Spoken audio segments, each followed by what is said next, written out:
Hi, Angie B here, and I'm standing outside what was a former New London Theatre in the heart of London's West End, where in 1989 the massive musical arrived, Cats. I'm about to go and have a chat with one of the performers who did the UK national tour of Cats, Paul Cleveland.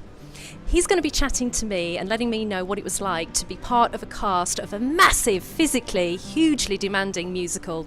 Let's go and have a chat.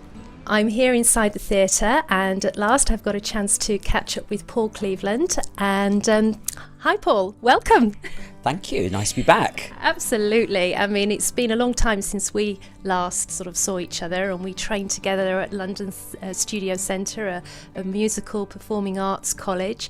But yeah, I wanted to talk to you about where your career went once you'd finished your training and what happened for you in terms of how you then got the opportunity to be in the musical Cats. So how did it all happen? Tell us all about it. Well, I always wanted to be in the show. I think it was one of the main reasons why I wanted to perform, basically. And when I was about 10, I was, at home with the album on, played to death. And there wasn't really that much visual that you could see from the show, because the poster was indeed mysterious. It was the black poster with two eyes, with the dancers actually in each eye. But there wasn't really a lot of opportunity to see excerpts from the show. So where I was at the time, in the Midlands, 10 years old, there was only really the old original album to look at, with the gatefold sleeve, and I used to have to try to work out which character was which scene was happening, and I listened to the album again and again and again, and built up really an obsession, first of all for wanting to see it, and then secondly to want to be in it. And so we trained together, as you say, and we had teachers who were in the show at the time. I don't know if you remember that. Oh, yes. We'd certainly had a series of teachers who'd been in the show, and then sometimes who were still currently in the show. And so sometimes we got first-hand opportunities to learn excerpts from the show, to learn routines, to have a feel for what it was to be in it. And I can't really believe, when I was in it, that you'd have the energy to do anything else, but these people were teaching at the same time as then going off and doing the 8 performances a week. Yeah, I mean, I remember clearly we had the likes of Stephen Mear, who performed in Cats, who's currently now a top Olivia Award-winning choreographer and currently working. There was also Jackie Graham, was it Jackie Graham or Jackie Harmon. Jackie Harmon, that's right, Jackie Harmon. And you're right, they were teaching us full-time, teaching us during the day at college, and then they would go off and do their performance. So yeah, they were great at actually giving us an insight, because they used to actually teach us some of the routines, didn't they? Tell me the audition process. So when did you audition, and where did you audition, and what part were you given? Okay, so I used to audition for Cats all the time. Every time there was an open audition that was advertised in the stage newspaper, me and how many other 100 other people would attend it. And most of the time, actually one of the last times I auditioned for it was on stage at the New London. And of course that was so thrilling, because you were on the set, and it's another step forward to kind of like understanding about the show and how it's done.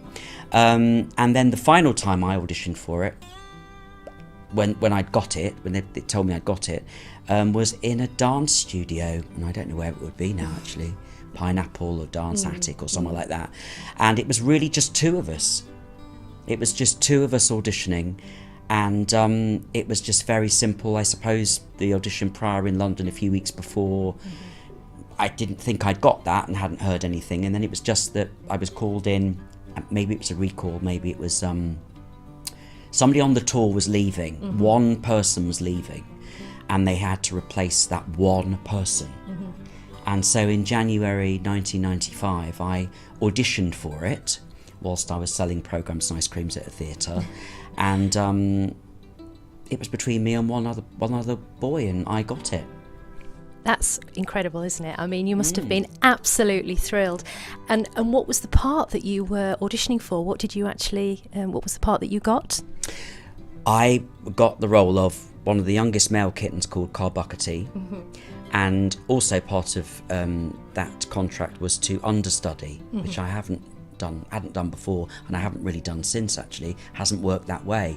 And it was to understudy originally Mr. Mistopheles, but I wasn't really right for that particular role. You need a very, very heavy ballet background for that part, originally created by Wayne Sleep, of course. And so I understudied Mungo Jerry. Oh, that's brilliant. I love Mungo Jerry. Mungo Jerry and Rumpelteazer, wasn't it? Mungo Jerry and Rumpelteazer. The acrobatic duet that they do infamously. They're really, really good. Oh, brilliant. Excellent. And so you've got the part, and obviously there must have been sort of, a real excitement and joy, because this has been your passion and your dream to be in this show, and you finally got there. So the reality is now rehearsals. So how long did you rehearse for before you actually went off and started the tour? Well, can you imagine being so excited and so thrilled that you've achieved your childhood dream? But the reality, once again, here we go, is that I was the only sole cast member. So I did all of my rehearsals on my own. Oh, gosh. Whereas with the new company, you probably have the majority of the company new, and you all go in together. And in some ways, you can support each other. You can sort of get to know people. It was me and the resident director of the tour at the time, who is Kay Brown, who's just finished in Follies, and we rehearsed together, one-on-one. In some respects, that must have been even more pressure, because you don't know what level the rest of the cast are. You've got an expectation of what you've got to be when you go in ready to perform. How did you look after your body, and did you have a specific diet that you stick to keep that amount of energy and that stamina going? No, I didn't. I think rather like footballers today, everything's come on, it's so advanced.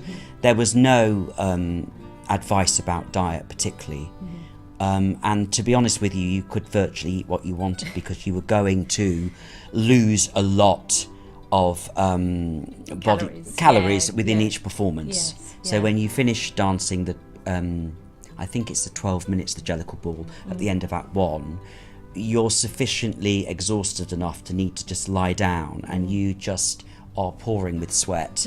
And that, as you say, that was 8 shows a week. So dietary wise, no, you could pretty much eat what you wanted. And back then we weren't probably as informed.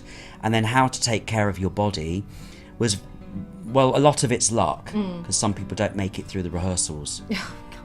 It is incredibly demanding. I mean, Gillian Lynn created a really, it's a one-off. It still is, and I think you've got to really want to do it. You've got to really enjoy it when you're doing it. Absolutely. I mean, I think to have that energy for every performance 8 times a week for gosh, how many months, is an incredible dedication and physical demand. Did you actually have any injuries? Did you have any sort of physical challenges along the way, or did you feel that you were pretty much, okay throughout the whole run? I did have some injuries, but I think there was one day where I know I tore a calf muscle and had to miss a few performances for that to heal. But I think the thing is that I was so happy in the work and so just joyous about doing it, and I'd wanted to do it for so long. I was literally being able to live my dream. Yes. So why would you want to miss every time that you get the chance to live your dream? And also, along that period of contract, you get the chance to improve and perfect things. So you may open the show not terribly confident. As I say, you're a single cast member going in, but you get that chance you should finish the run better than when you started. Oh, absolutely. And I mean, I'm sure, we were talking a little bit earlier on, but did you sort of revealed to me earlier that you actually had you had a few performances where you'd had food poisoning, but you still went on stage and you worked through that with food poisoning? Yeah, we were in Nottingham, and actually 12 members of the company had food poisoning. So we were going to be about half the company number that we normally would be, and I was having to go on to play Mungo Jerry, who I understudied, and there wasn't a question that I wasn't going to be able to do it. I just had to, Dr. Theatre, get on with it. Well, that's a true professional talking there, isn't it? Just sort of getting a little bit further, sort of closing on Cats and on your personal experience.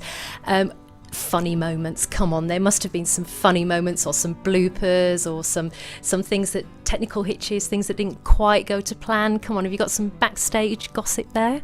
Well, we didn't have much go wrong actually, because we had a really, really great stage management team, but we did have a show stop, which meant that we got to the interval and we didn't look like we were going to be able to continue. Why was that? I think a technical reason. So there was a long interval, and were we going to have to do Act 2? And yes, in the end we did.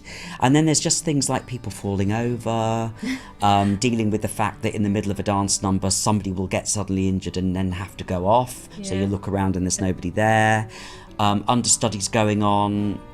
On one occasion, the dresser had set the wrong costume for the wrong cover. They were totally different body types, so someone was trying to squeeze into something they'd never have got into.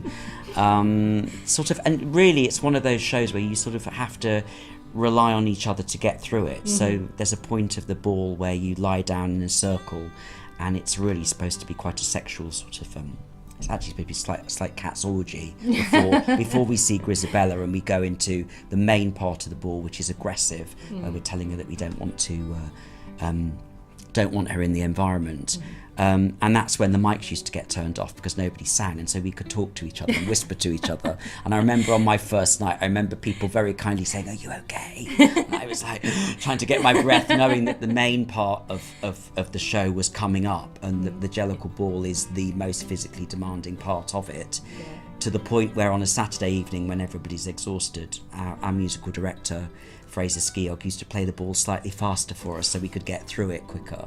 That makeup that you wear for every performance, the amount of time that you spend putting the makeup on, and then obviously when you take the makeup off at the end of the show, how you sort of look after your skin, considering that you've had that makeup on, so many times a week. Was that a challenge, or did you find that was quite straightforward? Well, I think for some people it is a challenge, but you receive a makeup chart and you get taught how to do it once by makeup lady Karen, who she designed all the Cats makeup and did all the makeup for the video, etc.